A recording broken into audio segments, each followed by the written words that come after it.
died, and then she kind of wrote this down so we can remember how to express ourselves to students about her. Sister Genevieve was a sister of St. Joseph. She chaired she was a program director for the OT program for 25 years. She chaired the faculty at St. Catherine University for 11 years. She was the St. Paul Province Director, which means kind of the head of the Sisters of St. Joseph, for 7 years. And she had many, many, many national offices with AOTA. So she was a really powerful leader. And some of us on the faculty today were lucky enough to be able to work with her. She died in 1995 or 4. But I want to give you a little bit of information about her. She was visionary. If anybody were to talk about Sister Genevieve, they say she was so visionary. She could foresee and embrace change often decades before the rest of us even thought of the possibilities. In 1963, she was already talking about graduate OT education as the wave of the future, way before it was mandated by ACOT. She was very reflective. When you hear about what I just told you about Sister Genevieve, you can think about a very powerful force. She didn't come across that way. She was very humble, very reflective. She was small, and she was a listener. And that was one of the most impressive things about her, is her presence. She could lead without, you wouldn't know she was leading. She called herself a servant leader.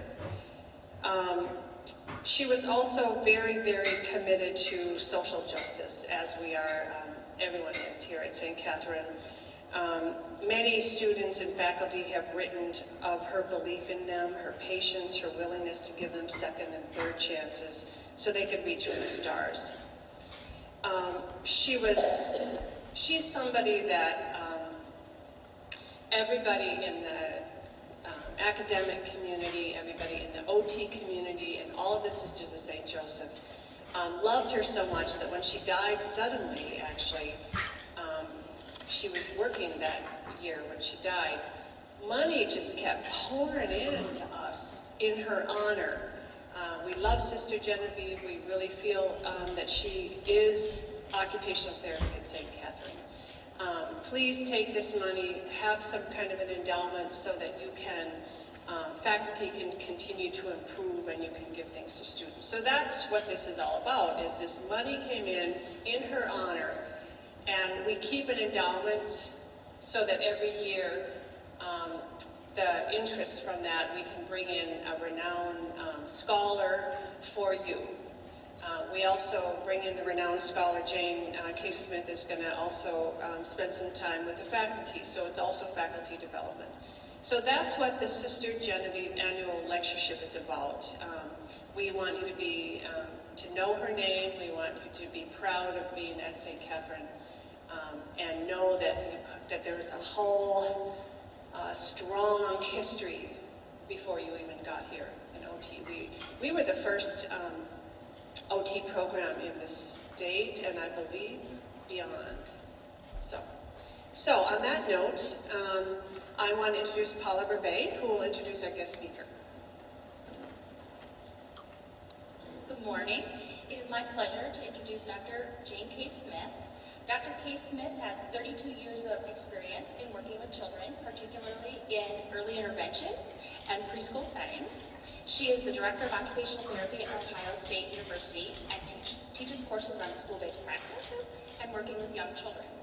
In the past 15 years, she has provided occupational therapy services as part of a diagnostic team that evaluates young children with autism spectrum disorders. Dr. K. Smith has had a long-standing interest in children with disabilities and is the lead editor of the textbook Occupational Therapy for Children, which you all know and love. She has over 100 publications, including chapters and papers on topics related to pediatric occupational therapy. And so, it's my pleasure, Dr. Jane K. Smith.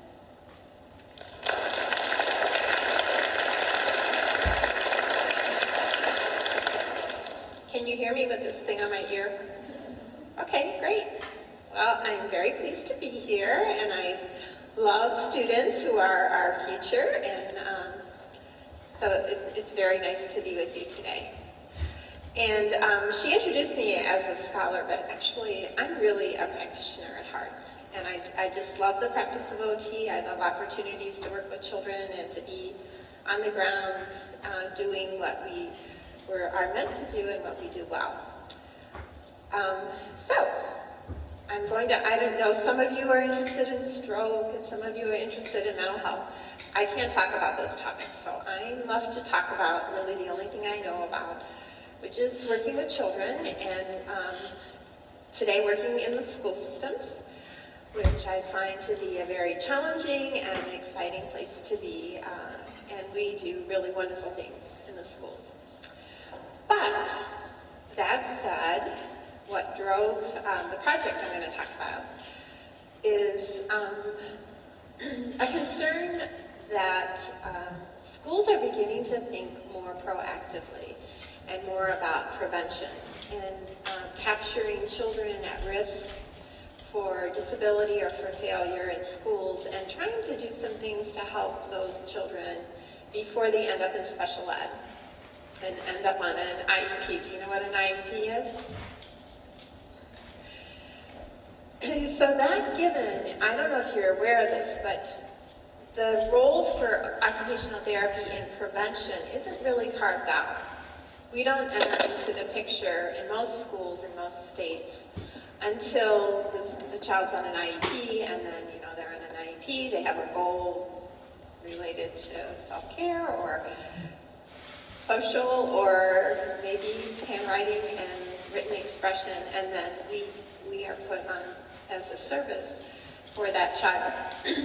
So we were intent on developing some preventive services that really aimed at more that at-risk student. The other thing that I think is a little bit problematic, and I don't know what OT in schools looks like here in Minnesota, but most often we work one-on-one, direct service, sometimes pulling the child out, sometimes in the classroom. And we believe there's a better way, and that better way involves really partnering with teachers, and it's kind of upgrading instruction that the teacher provides, but it's also providing our service and our interventions through the teacher. And how do you do that? So that really, if we really expect teachers to implement interventions for children that we may design, we have to have a true partnership. So that's what I'm going to talk about today. And the reason why I had that lengthy introduction is I'm going to actually talk about handwriting interventions. And you may think that's kind of a little tiny key in your knowledge and your skill set. It's highly specific. But I think this is a model that can be implemented for lots of different areas of performance, for social, for children getting into work. I guess that would be adolescents getting into work. So that, to me, I hope as I'm talking about handwriting, you think about it as a model of practice that you could end up in the schools. You're thinking, I know you're thinking right now, I'm going into rehab. But wait till you have children and you are interested in something 9 months, a year, pretty sweet.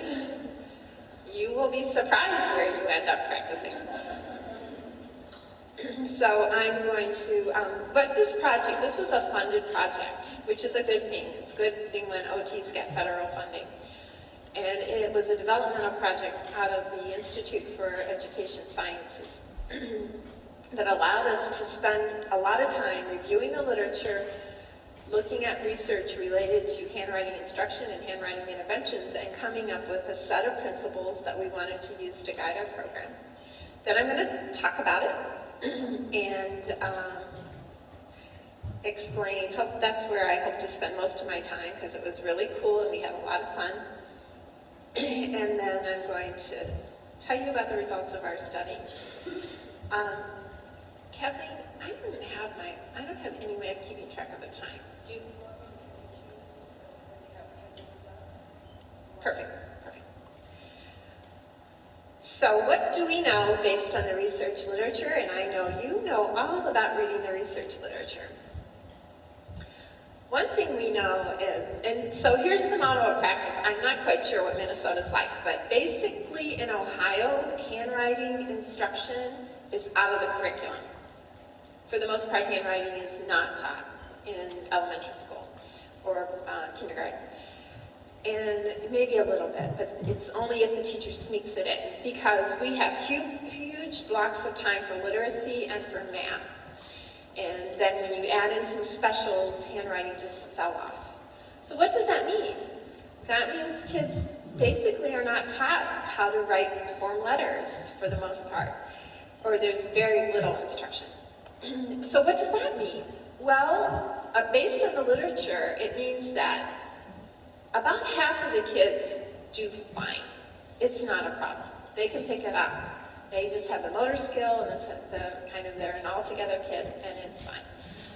There's at least a quarter, and maybe more, toward 50% that are it's a problem. They don't figure it out.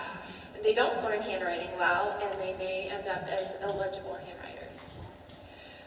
Another thing we know is that we believe, and it makes a lot of sense, that in order to write well, to compose, to write stories, to write all those papers that you write, you don't think about handwriting. Probably you write it on a computer, but anyway, think back to first grade when you were writing your stories. You don't want to have to think about how do you form an A, or what's an F look like? Once your brain is there, I can't remember how to make a G. You're not thinking about that sentence that you want to compose for your teacher or for your mom. Another thing that is in the literature, and we believe strongly, is that handwriting in and of itself is not the goal. So learning to form a B or a D is, you can really get into what's the shape, how do you do it, what are the directions. That's important, but it's also really important to link it right away to what is a B? It's a sound, it's the beginning of baby, ball. So link it to words as quickly as possible.